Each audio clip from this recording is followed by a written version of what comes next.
പെരുമ്പാവൂർ പാണിയേലിയിൽ വിനോദസഞ്ചാരികളുടെ ജീപ്പ് മറിഞ്ഞ അപകടം 4 കുട്ടികൾക്കടക്കം 10 പേർക്ക് പരിക്കേറ്റു. ഉച്ചയ്ക്ക് 2 മണിയോടെയായിരുന്നു അപകടം സംഭവിച്ചത്.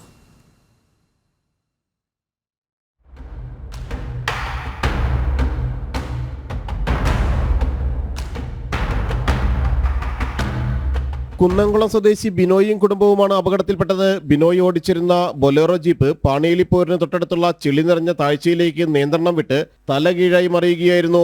ജീപ്പിൽ 10 യാത്രക്കാരായിരുന്നു ഉണ്ടായിരുന്നത്. പരിക്കേറ്റവരെ പെരുമ്പാവൂർ താലൂക്ക് ആശുപത്രിയിൽ പ്രവേശിപ്പിച്ചു. പിന്നീട് വിദഗ്ധ ചികിത്സയ്ക്കായി കളമശ്ശേരി മെഡിക്കൽ കോളേജിലേക്ക് മാറ്റി. ആരുടെയും പരിക്ക് അതീവ ഗുരുതരമല്ല. പെരുമ്പാവൂരിൽ നടന്ന മറ്റൊരു അപകടത്തിൽ നിർത്തിയിട്ട ലോറിക്ക് പിന്നിൽ ബൈക്കിടിച്ച് ബൈക്ക് യാത്രികനായ ചുമട്ടുതൊഴിലാളി മരിച്ചു.